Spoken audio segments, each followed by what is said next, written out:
Bossman show here with Kim English, coach of Tennessee Volunteers, assistant coach on the Rick Barnes up there in Knoxville, the SEC. Coach English, how you doing today, my brother? I'm doing great, man. How you doing? How you doing? Hey, I can't complain, man. Looking forward to basketball tipping off next week, man. And so very excited, man. So I'm gonna ask you, man, how's it going for you guys right now? Preparing for you guys' first game here real soon, and how's it for you getting guys in shape and ramping up and kind of putting all your offense in there? Yeah, it's been going well. It's been a really long off season from the SEC tournament until Thanksgiving, actually. So a longer than normal off season. Our guys, our staff, everyone in the program and the university and around the world. I mean, having to adjust to this new normal with COVID.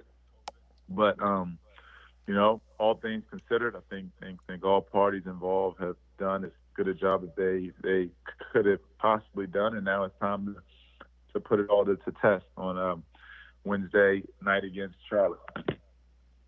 I'm asking you, it's going back to March, probably Nashville, right? Getting ready for the tournament, and everything kind of got shut down. So, how was it for you and Coach Barnes and the staff and the players going from thinking you're going to play in Nashville to having to go home and be virtual, going from on campus to virtual learning? So, how was that transition for your players and you as coaches as well? It was obviously it was disappointing that we didn't get to finish our season, get to our conference tournament, which is always a big point, in March Madness in college basketball. But I think it put everything into perspective that if our sport was affected like this, that our country, the globe was affected like this, basketball needed to take a back seat, and our student athletes' health became the number one priority, and the health of our family became the number one priority. As bad as it was kind of, we need to do whatever we needed to do to help, not beat a normal opponent in a 40-minute game, but help beat this virus. Most definitely, and I know for you guys as assistant coaches, you probably have some guys who you look after academically and making sure that they're on point and on task. And so, trying to make sure your guys are on point academically while at home, because you don't lose the structure of study halls and tutoring on campus. How does academic advisors working with you and you guys staff to kind of make sure young men's GPA stay high over that spring semester when they was back at home to themselves? Yeah, our guys did a great job. We had Zoom meetings and talked to those guys before they left, but mostly via Zoom, and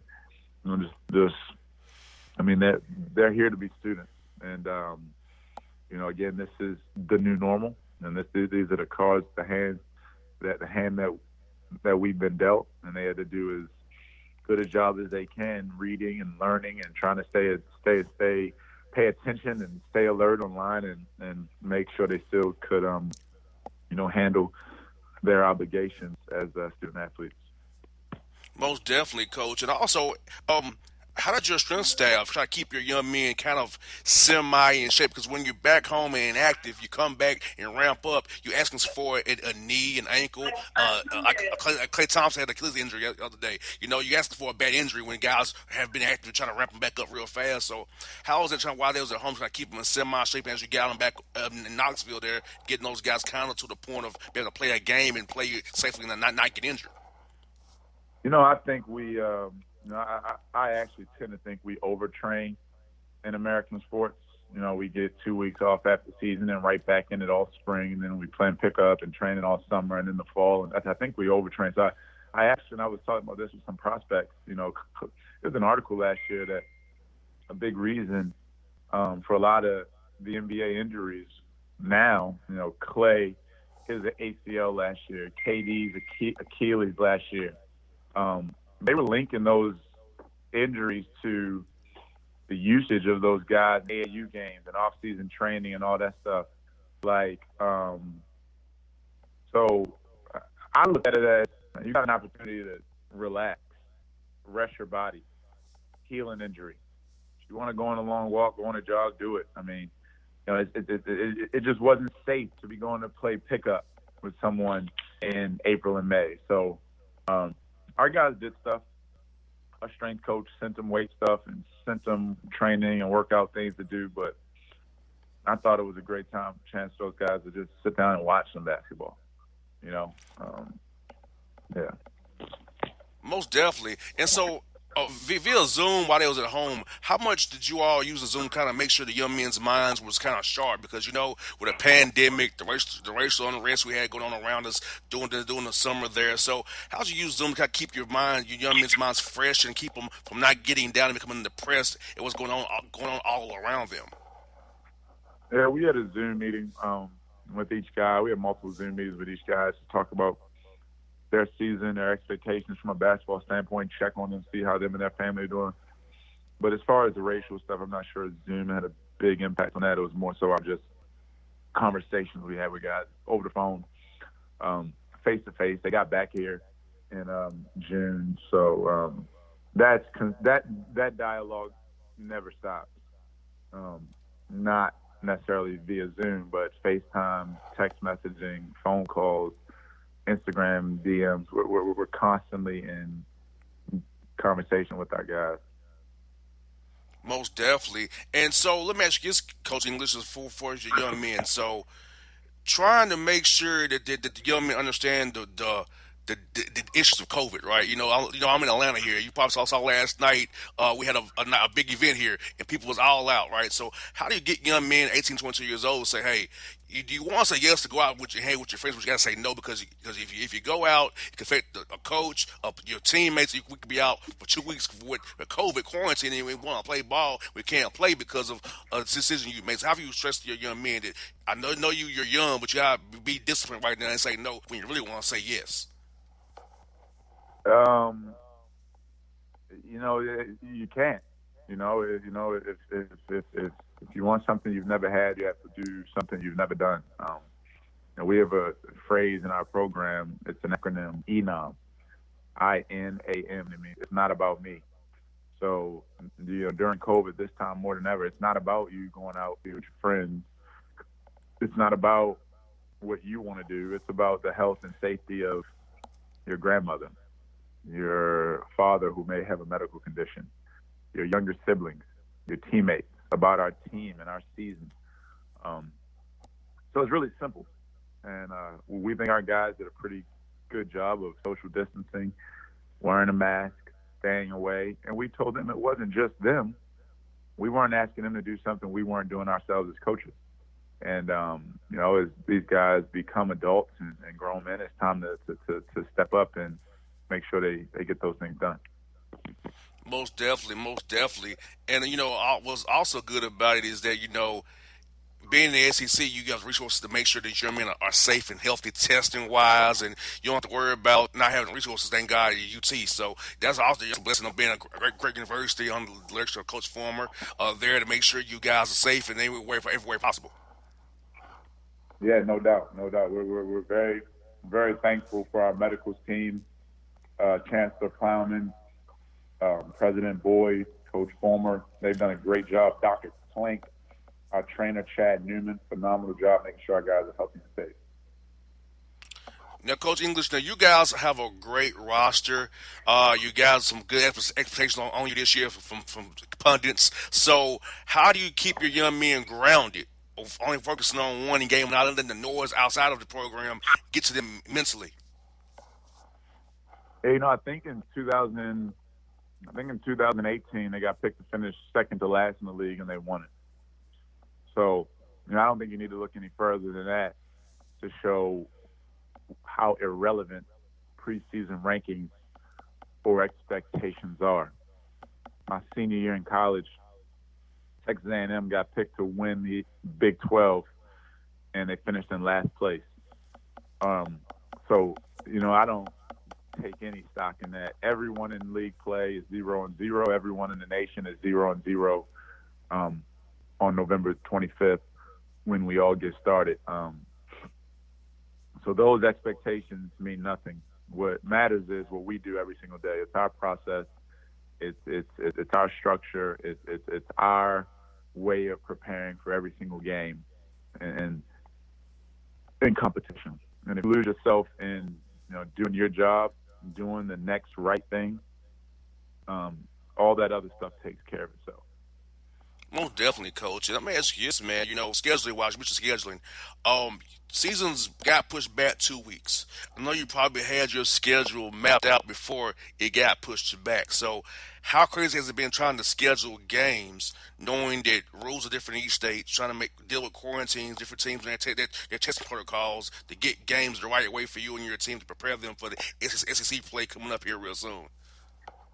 Yeah, Coach Schwartz, our associate head coach, and Coach Barnes, they really hunkered down and did a great job with our schedule. You know, non-conference is tough with different states and cities and municipalities and different rules and regulations with their local health departments. But once the ESP event in Florida got canceled, our group quickly got together. Coach Schwartz and Coach Barnes thought it would be safest for us to be in Knoxville as much as we possibly could.